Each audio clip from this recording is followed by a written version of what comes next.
Pemerintah Kabupaten Banyuasin berhasil meraih 100,44% target pendapatan asli daerah pada tahun 2023 dan ditargetkan meningkat di tahun-tahun yang akan mendatang. Pemerintah Kabupaten Banyuasin, Sumatera Selatan berhasil meraih 100,44% target pendapatan asli daerah pada tahun 2023 dari total penerimaan sebesar 177,98 miliar rupiah. Jumlah ini telah melampaui target sebesar 177,2 miliar rupiah. Kepala Badan Pendapatan Daerah Banyuasin Roni Utama mengatakan, keberhasilan memperoleh capaian tersebut tidak lepas dari kerja keras jajaran dan kesadaran masyarakat membayar pajak. Selain pajak daerah, pendapatan Banyuasin pada tahun 2023 juga ditopang oleh bea perolehan hak atas tanah dan bangunan yang mencapai 52,632 miliar rupiah. Atau 100,18% dari target.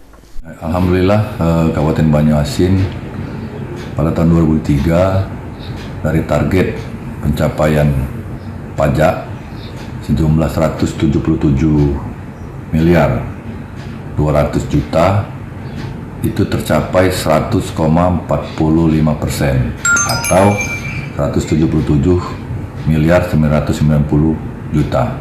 Artinya di tahun 2023 Kabupaten Banyuasin mengalami over dari target yang telah ditetapkan. Itu semua berkat usaha seluruh komponen pemerintah Kabupaten Banyuasin dalam rangka untuk menaikkan dan meningkatkan pendapatan asli daerah. Selanjutnya, capaian PAD akan digunakan untuk membiayai berbagai program pembangunan di Banyuasin, serta dapat ditingkatkan pada tahun-tahun yang akan mendatang. Suryadi, PAL TV.